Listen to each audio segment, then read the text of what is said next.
법의학계 새로운 인물이 나타났다. 약간 MG 느낌이 있어요. 교수님이 생각하시는 법의학의 매력은 뭘까요? 가장 중요한 거는 그 아래 나올 수 있다. 부검이 있는 날 그 뒤에 무슨 일정을 잡아놓으면 꼭 부검이 많이 오더라고요. 그래서 뛰어가야 돼요.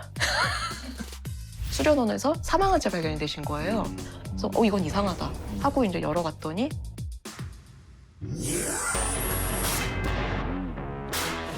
그알잘 오늘은 법의학자 김문영 교수님과 함께합니다. 어서 오세요. 안녕하세요. 네, 우리 그아리 분들께 간단한 자기소개 좀 부탁드립니다. 네, 저는 성균관대학교 해부세포생물학교실에서 법의학 연구실을 운영하고 있는 김문영이라고 합니다. 그 아래 정말 많은 법의학자 분들이 나오는데 최근에 제가 이제 그것이 알고 싶다를 보다가 법의학계 새로운 인물이 나타났다라는 느낌이 확 들어서 급하게 이렇게 섭외 요청을 드렸습니다. 네. 그리고 좀 이때까지 나오던 법의학 교수님과는 좀 다르게 느낌이 약간 MG 느낌이 있어요. 네. MG 끄트머리 걸쳐 있습니다. 저랑 비슷한 상황이네요. 살짝 이게 좀 걸쳐 있는. 내가 MG였던가? 법의학 다른 선배님들한테 너 좀 MG다, 뭐 MG 같다 이런 얘기 들으시기도 하나요? 뭐 사실 저보다는 이제 저 아랫분들이 그런 말씀을 들으시긴 하는데 뭐 저도 이제 그래도 MG에 껴보려고 주변에서 이제 가족들이 특히 이제 좀 걱정하는 게 야, 너 그러고 다니면 학생들이 너 교수라고 쳐주냐. 어떻게 다니시길래? 옷도 이제 좀 학생같이 입는다는 말씀을 많이 듣긴 하는데 뭐 아이돌 좋아하는 거? 아이돌? 네. 혹시 누구? 아이돌 시조새? 쇼세? H.O.T? 네. 아주 가까운 사람들한테는 조금 이렇게 자랑처럼 얘기했던 게 제가 처음 그날 나와서 방송된 날이 9월 7일이었거든요. H.O.T 데뷔 날입니다. H.O.T 데뷔 날입니다. 제가 이 얘기까지 하네요. H.O.T 좋아하시는 거 보니까 확실히 MG가 맞는 것 같아요. 젠지는 아니야, 그지? 이제 여러 법의학자분들 중에서도 또 법의학계 호형 호재죠. 이후 이성호 교수님이 그알 뭐 본방 저 유튜브 가리지 않고 가장 좀 많이 나오시잖아요. 활약하시잖아요. 두 분과도 좀 개인적으로 잘 아시는 사이예요? 네네. 유성호 교수님은 제가 이제 서울대에서 박사과정 밟을 때 이제 바로 옆방에 계셨었고, 이호 교수님이랑은 그 군 사망사고 진상규명위원회라는 그 활동이 있었는데 작년 9월에 종료가 됐거든요. 거기서 이제 좀 자주 뵀습니다. 그알을 저도 오래 하다 보니까 이 법의학의 중요성과 또 어려움을 알게 되잖아요, 자연스럽게. 그래서 저희도 이 채널에서 올해 특히 법의학 콘텐츠 많이 했어요. 법의학의 좀 후계자 찾기 위한 이호의 이유를 찾아라. 법의학으로 과거의 인물이나 세계적인 유명한 인물들의 좀 죽음을 분석해보는 사인의 추억. 법의학계에서 혹시나 좀 이런 콘텐츠들이 조금 이제 그분들 사이에서는 좀 회자가 되고 하나요? 그럼요. 네. 특히 이제 그 2호의 2호를 찾아라는 게 또 워딩이 워낙 강렬해서 일단 제목을 잘 지었다. 잘 지었다. 잘 지었다. 그 2호의 이유를 찾아서 공개된 뒤에 실제로 좀 법의학에 관심을 갖는 사람들이 좀 생겼나요? 사실 그거는 지금 당장 알 수가 없는 게 그렇죠. 이게 법의학에 관심을 갖는 학생들은 많은데 그 학생들이 일단 의대를 들어와야 되고 의대를 들어와서 병리를 전공해야 되고 그 다음에 이제 법의학을 배우게 되거든요. 그래서 그 과정에서 이제 계속 더 재미난 게 생기고 더 적성이 맞는 분야들이 생기니까 많이들 이렇게 좀 연락이 끊깁니다. 끊겨요. 그래서 제가 2호의 이유를 찾아서를 통해서 좀 뿌린 씨를 좀 거두려면 몇 년 걸리겠네요. 그렇죠. 사실 이제 유성호 교수님, 이호 교수님 거의 셀럽이시잖아요. 그렇죠. 그 부분이 굉장히 법의학을 많이 알리긴 했습니다. 그래서 의과대학 자체에는 법의학을 강의하지 않는 대학도 많은데 오히려 이제 그알 같은 데서 계속 법의학이 대중에 노출되니까 그거 보고 법의학을 하고 싶다고 생각했던 학생들도 분명히 많을 거예요. 어쨌든 이렇게 법의학 하는 사람이 적은데도 불구하고 선택을 하신 거잖아요. 이유가 뭐예요? 가장 먼저 법의학을 해야 되겠다, 하고 싶다라고 생각했던 거는 이제 학부생 때였는데 제가 그때는 사실 공대를 다니고 있었거든요. 그러니까요. 공대셨다면서요? 네. 그때 당시에 이제 2000년대 초반 CSI가 딱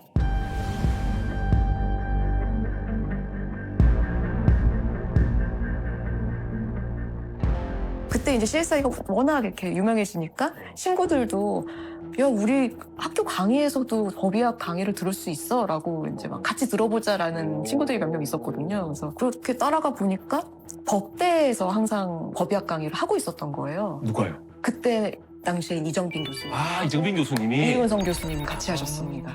거의 의대 강의랑 비슷비슷하게 하셨거든요. 그러다 보니까 이제 강의 슬라이드에 뭐 시신 사진도 많이 나오고 이제 법대생들 입장에서는 시신이나 뭐 인체 자체를 이렇게 접해본 적이 없는데 갑자기 이렇게 뻘겋고 퍼렇고 이런 사진이 나오니까 오 저게 뭐야 막 이러고 막 눈 가리고 막 이런 반응들도 조금 있었는데 사실 저는 그렇게 거부감이 있다거나 좀 보기 어렵다거나 그러진 않았었고 그래서 나는 왜 이게 괜찮지라고 생각을 하다가 이제 강의 중에 이제 그런 말씀도 하셨었거든요. 법의학이 굉장히 중요하고 사람에게 꼭 필요한 학문인데 하려는 사람이 별로 없다. 그래서 난 괜찮은데 그럼 내가 해볼까?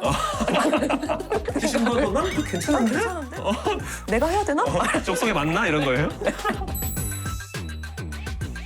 사실 이제 그 알절에서 저희가 이호 유성호 교수님이랑 법의학 얘기를 많이 했었는데 보통 부검 얘기를 많이 했잖아요. 근데 오늘은 김문영 교수님께서 부검 말고도 법의학이 활용되는 다양한 분야에 대해 얘기를 해주신다고 들었거든요. 부검 외에 법의학이 활용되는 다른 분야에 어떤 게 있어요? 일단 부검 이전에 이제 시신을 훼손시키지 않은 상태에서 이제 사망 원인을 판단하는 검안이라는 절차가 있을 수 있고요. 그리고 사망하신 분이 아니더라도 경찰이나 뭐 검찰이나 법원에서 이제 사건을 다룰 때 의학적인 부분에 대한 분석이 필요하면은 이제 법의학자한테 그 아래서 이렇게 잘못하듯이. 그렇죠. 네, 그런 식의 감정이 굉장히 다양한 기관에서 올 수가 있습니다. 또 보험사에서도 그런 감정이 올 수가 있어서 보험사에서도. 네, 보험사도 결국은 이제 의학적인 손해에 대해서 이제 보험금을 지급하는 거니까 내부에 있는 직원들만으로는 해결되지 않는 부분들이 있거든요. 그럴 때 이제 저희한테 도움을 요청하시기도 하고 방역 같은 데도 기여할 수 있죠. 법의학자분들 워낙 수가 적은데 이제 부검 외에 이런 일들을 다 하기에 좀 어렵지 않나 현실적으로? 그래서 제가 이제 주말 없이 일하고 있긴 하죠. 아 진짜요? 업무량 자체는 많은데 일을 하면서도 이제 제가 재미가 있고 보람이 있으면 사실 그렇게 힘이 많이 들진 않잖아요. 저는 재밌게. 네, 즐겁게 살고 즐겁게 있습니다. 살고 계시고. 법의학을 통해서 아까 방역 관련해서도 이제 기여할 수 있다고 하셨는데 정확히 어떤 역할을 할 수 있는 거죠? 우리가 보통 이제 부검이나 뭐 검안을 해서 사망 원인을 진단한다라고 하면은 그 사망하신 분에 대해서만 활동을 하는 거잖아요. 근데 사실은 그 결과들이 사망하신 분인뿐만 아니라 그 주변에 같이 살았거나 생물학적으로 연관돼 있는 가족들에게도 이제 영향을 미칠 수가 있거든요. 그 대표적인 게 감염 질환들. 같이 생활을 하셨으니까 그 감염균이 전파되어 있었을 가능성이 높아서 미리 검사를 해보시게 하거나 치료를 받게끔 하거나 이렇게 유도를 할 수가 있고 또 하나는 유전 질환. 부검을 하면서 가끔 이제 유전성 질환이 발견되는 경우가 있는데 그런 경우는 실제로 가족분들도 미리 이런 유전 질환이 있을 수도 있으니까 검사를 해보셔라. 미리 이제 예방하고 뭐 필요하다면 치료를 먼저 시작할 수 있는 그런 중요한 힌트가 될 것 같습니다. 그럼 예를 들어서 코로나 때도 좀 법의학자들이 그런 역할을 좀 하신 게 있을까요? 네, 사실 이제 코로나 때 조금 아쉬웠던 거는 다른 나라에 비해서 우리나라에서는 부검을 좀 덜 했어요. 아 그래요? 그러니까 부검을 하면서 이제 오히려 코로나가 전파될 수 있다는 위험성도 분명 있긴 있었기 때문에 우리나라는 조금 이제 부검을 좀 선별해서 한 측면이 있었는데 사실 외국에서는 정말 많이 했거든요, 부검을. 적극적으로. 네, 그렇게 부검을 하면서 이제 그냥 법의학적으로 그런 사망 원인을 판단하는 것뿐만 아니라 이제 그 부검 결과들하고 그때 채취했던 여러 검체들이 다 결국은 이제 치료법을 개발하고 백신 개발하고 하는 데 다 사용이 됐습니다. 야 그때 좀 적극적으로 부검을 했다 그러면은 우리나라에서 백신이 막 나올 수 있었겠네. 그럴 나올 수도 있었겠네. 있죠. 아, 다 연결되는 거구나. 사실 그때는 좀 개인적으로 많이 아쉬웠어요. 아, 네, 하라고 하면 난 열심히 할 건데. 아 그러네요. 다 그 연결돼 있구나. 그 생각 못했어요. 코로나 때 법의학자가 그런 걸 할 수 있다라는 생각도 못했었어요. 진짜 인식이 좀 중요한 것 같아요. 사람들이 이런 걸 좀 알려줘야지 네, 알아야지. 여론이 생기고 하는데 그렇지 못했으니까. 앞으로 하실 역할이 많네요. MG 법의학자로서. 네, 좀 많이 도와주세요. 법의학이 활용되는 다양한 분야를 얘기하고 있지만 그래도 어쨌든 법의학자는 부검을 빼놓을 수가 없잖아요. 교수님 같은 경우는 지금까지 한 몇 건 정도 부검을 하신 거예요? 제가 얼마 전에 1000건 넘겼습니다. 그럼 그 1000건 중에서 특히 기억나는 좀 부검이 있다면은? 부검 한 건 한 건이 다 어느 정도는 기억에 남고 또 교훈이 있고 그렇긴 한데 네.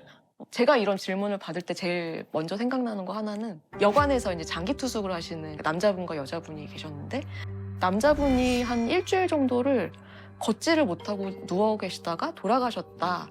근데 이 돌아가셨다는 신고를 여자분이 3일이 지나서 하셨어요. 좀 이상한데요. 네.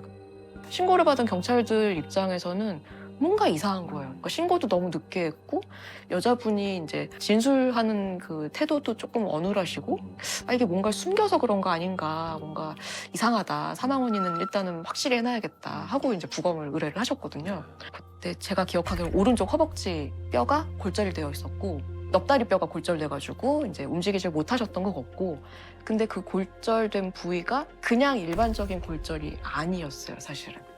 그럼 어떻게 폭행? 아니요, 폭행도 아니었고 원래는 피부에 생기는 암 중에 흑색종이라고 있습니다. 근데 그 흑색종이 폐에서 생겼고 그게 뼈로 전이가 돼서 뼈가 너무너무 약해진 상태여서 그냥 생활하시다가 또 부러진 거예요. 그래서 이분은 결국 돌아가신 거였는데 그 사망 원인이 나오지 않았으면 사실 그 같이 살던 여자분은 폭행해서 골절시킨 것처럼 의심받을 수도 있고. 의심할 살만한 상황이었었는데. 네. 그걸 부검 안 하면 알 수가 없네요. 그렇죠. 네. 부검이나 뭐 검안을 하면은 이제 그냥 사망 원인을 알 수 있고 그거에 따라서 이제 가해자를 잡고 이런 것만 보통 생각하시는데 요거는 오히려 이제 용의자의 억울함을 밝혀준. 맞아요, 네. 맞아요. 혹시 그런 경우 없어요? 부검하시면서 혹은 법의학자 하시면서 이런 거 좀 힘들다. 네. 그런 부분들은 좀 어떤 게 있을까요? 사실 저는 이때까지 일 때문에 그렇게 막 힘들다는 생각을 해본 적은 없었는데 부검하면서 오래 서 있으면 힘듭니다. 오래 서 있어서 그 한 건 한 얼마 정도 걸리죠? 이제 뭐 30분 정도면 끝나시는 분들도 계시고 저는 보통은 1시간 조금 넘는 것 같아요. 부검만 1시간. 부검이 1시간 걸렸다고 하면 감정서 쓰는 데는 거의 3, 4시간 드는다. 저희가 지금은 1인당 하루에 최대 4건을 하게끔 되어 있거든요. 하루 4건을 맥시멈 한다 치면 하루에 4시간 이상을 계속 서서 그럴 수 있죠. 네. 거의 텀 없이 하는 거예요? 밖에는 경찰이랑 유족분들이 기다리고 계시고 계속 기다리고 있는 거야, 밖에 네, 가면? 유족분들이 밖에 계시지 않더라도 시신을 받으셔야지 이제 장례를 치르시니까 와. 그거는 사실은 미룰 수가 없습니다. 저도 이제 법의학자분들 얘기하다 보면 너무 힘든 일이고 하지만 그거를 되게 사명감 있게 해내셔서 저는 이제 법의학자분 다 존경한다고 말씀을 드리는데 그런 의미에서 이제 교수님이 생각하시는 법의학의 매력은 뭘까요? 남들이 함부로 하지 못하는 일을 한다. 일 수도 있고 남들이 쉽게 보지는 못하는 것에서 뭔가 중요한 것을 발견하고 해석한다. 일 수도 있을 것 같습니다. 그래서 쾌감이 있을 것 같아요. 부검에서 뭔가 내가 탁 새로운 걸 발견했을 때. 그렇죠. 뭐 가장 중요한 건 그 아래 나올 수 있다. 근데 그 아래 최근에 처음 나오신 거죠? 네. 지지난주 방송이었나 그랬는데. 네, 지난주 9월 7일. 그죠, 그죠. 9월 7일. 9월 7일 중요한 날. 그 알 연락을 내심 기다렸나요? 그 알은 유성호 교수님, 이호 교수님을 감히 어떻게. 아니 유성호 교수님이 항상 처음에는 거절하시면서 이제 좀 후배들이 하면 좋겠다라고 항상 얘기를 하시거든요. 근데 드디어 나타났네요, 이제 후배. 네. 그럼 교수님께서 부검할 때 좀 중요하게 생각하시는 게 있다면 어떤 게 있을까요? 부검은 결국 가장 중요한 거는 이제 사망 원인을 밝히는 거, 네. 정확히 하는 거고 사망자에 대한 것뿐만 아니라 사망자가 영향을 미쳤을 수 있는 다른 주변에 남겨진 사람들을 위한 내용들도 확인하는 게 중요하다고 생각을 해요. 그래서 돌아가신 분한테서 어떤 감염병이 있었다던가 아니면 유전 질환이 있었다던가 그러면은 이제 그 내용 자체가 다른 주변의 다른 사람들에게 큰 도움이 될 수 있으니까 그런 정보를 확인하는 것도 굉장히 중요할 것 같고 그러니까 사망자 입장에서는 마지막으로 의학적인 평가를 받을 수 있는 기회잖아요. 그래서 그때 이제 우리가 알아낼 수 있는 거는 최대한 알아내는 게 또 이제 유족분들이 또 마지막을 정리하시는 데에도 또 도움이 되지 않을까라는 생각도 있습니다.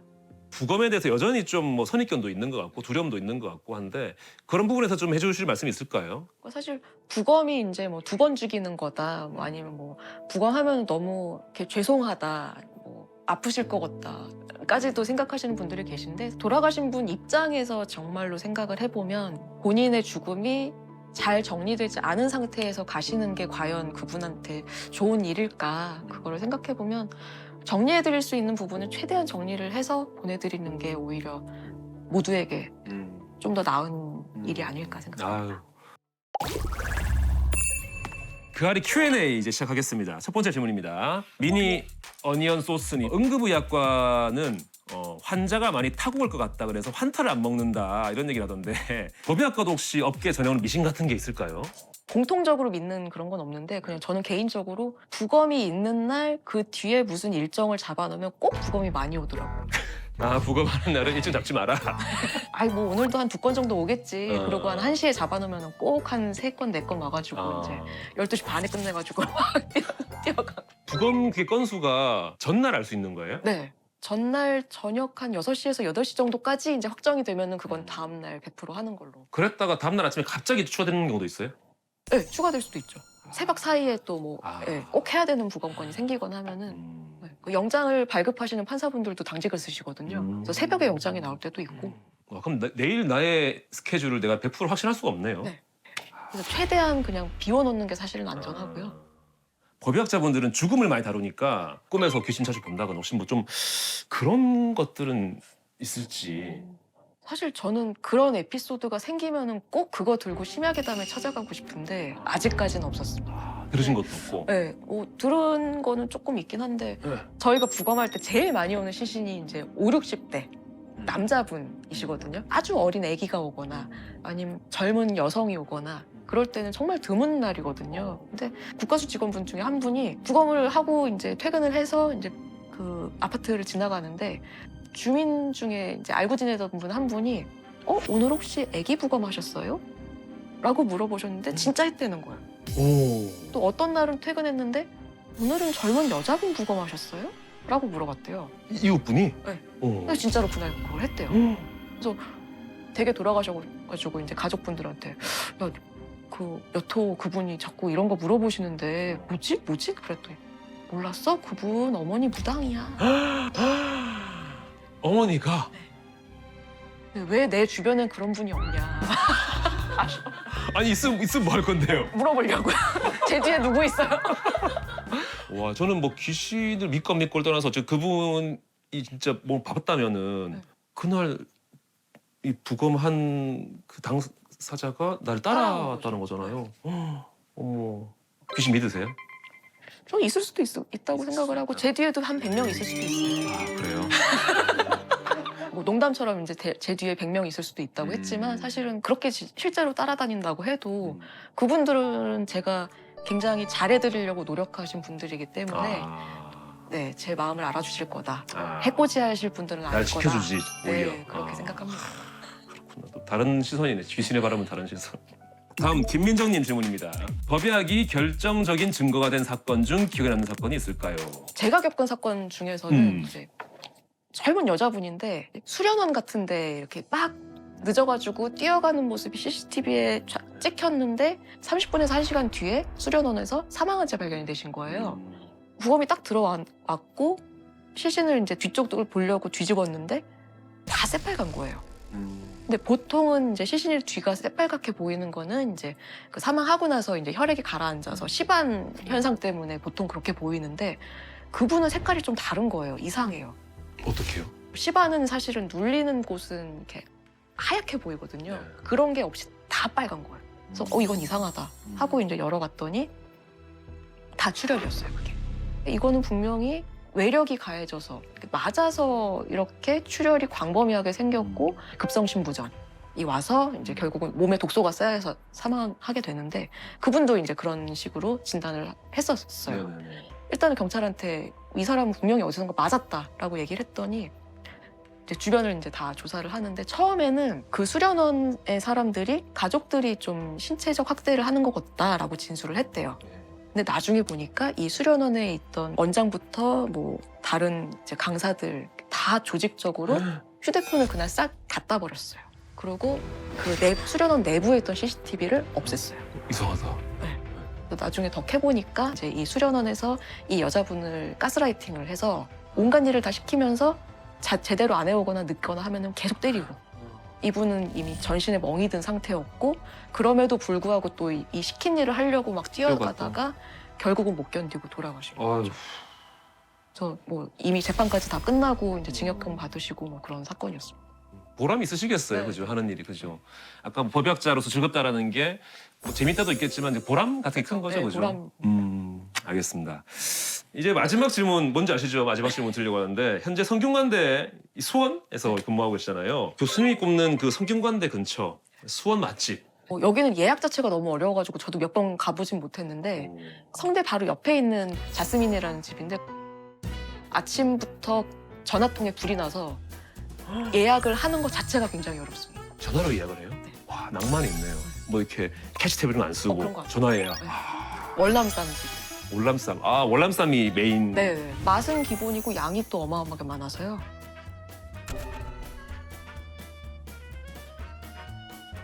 자주 가시고 교수님. 아니요, 예약이 힘들어서 자주 못 갑니다. 아, 자주 가시고.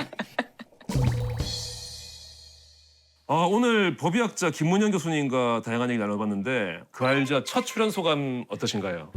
뭐 사실 그 아래 한 번 나오고 여기에 나오는 게 굉장히 영광이기도 하고 좀 몸둘 바를 모르겠는데 제가 나올 자격이 벌써 되는지는 잘 모르겠지만 에이, 저희 자격 같은 거 없습니다. 뭐 이렇게 편하게 이렇게 말씀해 주시고 또 재밌게 진행해 주셔가지고 할 얘기 안 할 얘기 다 한 것 같습니다. 아주 기대가 돼요 진짜. 왜냐면 이제 그알 본방송에서 담당 부검의 분들은 이렇게 사건마다 나오시지만 그냥 본인이 부검한 사건이 아닌데 이제 감정서만으로 소견을 말씀하시는 법의학자분들은 정해져 있잖아요. 근데 오랜만에 또 새로운 얼굴이고 MG시고 그러니까는 되게 반가운 느낌이 들어서 한번 이렇게 모셨는데 말씀 들어보니까 법의학에 대해 또 제가 나름 안다고 생각했는데 또 몰랐던 것도 많은 것 같고 깨지는 것도 많았던 그런 시간이었던 것 같습니다. 앞으로 본방송에 자주 볼 수 있기를 바라겠습니다. 예. 그럼 저희는 다음에 더 유익한 이야기로 돌아오겠습니다. 함께해 주신 김문현 교수님 다시 한번 감사드립니다. 감사합니다. 네.